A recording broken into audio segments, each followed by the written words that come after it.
کے بارے میں تفصیل سے بتا دیں آصف صاحب کشمیر سے۔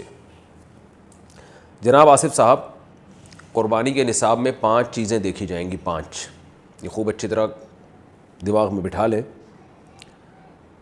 اور یہ 5 چیزیں کس دن دیکھی جائیں گی؟ بقرعید کی صبح صادق، یعنی 10 ذی الحجہ کی صبح صادق سے لے کر 12 ذی الحجہ کے غروب آفتاب، یعنی یہ جو 3 دن ہے نا قربانی کے، 10، 11، 12، ان 3 دنوں میں کوئی شخص صاحب نصاب ہو تو اس پر قربانی واجب ہے۔ صاحب نصاب کا مطلب کیا ہے؟ یہاں پر قربانی پر خوب سمجھ لیں، سونا ہو کسی کے پاس، یا چاندی ہو، یا مال تجارت ہو۔ تجارتی مال کا مطلب وہ چیز جو بیچنے کی نیت سے خریدی ہو، کوئی پراپرٹی ہے بیچنے کے لیے خریدی، دکاندار کا جو جتنا سامان دکان میں پڑا ہوتا ہے سب بیچنے کے لیے خریدا ہوتا ہے، کوئی کپڑا آپ نے خریدا تھا، خریدتے ہوئے بیچنے کی نیت تھی، تو یہ تجارتی مال کہلاتا ہے۔ چوتھی چیز ہے نقد رقم، کیش، یعنی جو بھی آپ کے پاس بینک میں یا جیب میں جو کیش اماؤنٹ پڑا ہوتا ہے، یہ 4 چیزیں ہو گئی۔ 5ویں چیز ہے ضرورت سے زائد سامان۔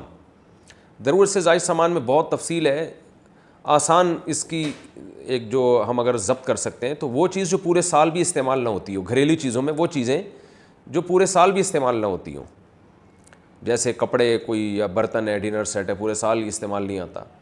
اسی طرح کوئی پراپرٹی پڑی ہوئی ہے جو نہ کرائے پر دی ہے آپ نے اور نہ آپ اس میں رہتے ہیں، وہ پراپرٹی بھی ضرورت سے زائد میں داخل ہے۔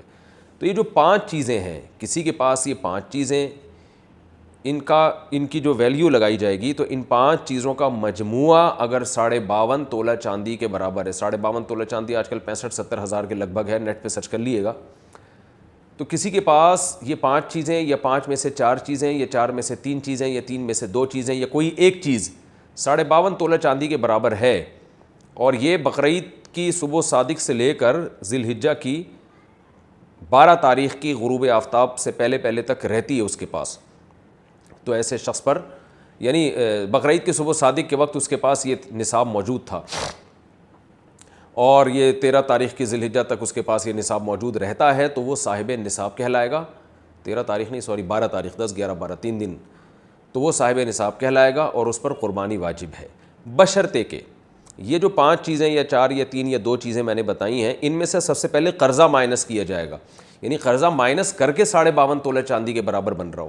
اسی طرح گیس بجلی کا بل جو ان کے اوپر لازم ہے وہ بھی اس میں سے، یا جو مہینے کا راشن آئے گا وہ بھی مائنس کیا جائے گا، جو گھر کا ضروری راشن ہوتا ہے نا وہ بھی مائنس کیا جائے گا۔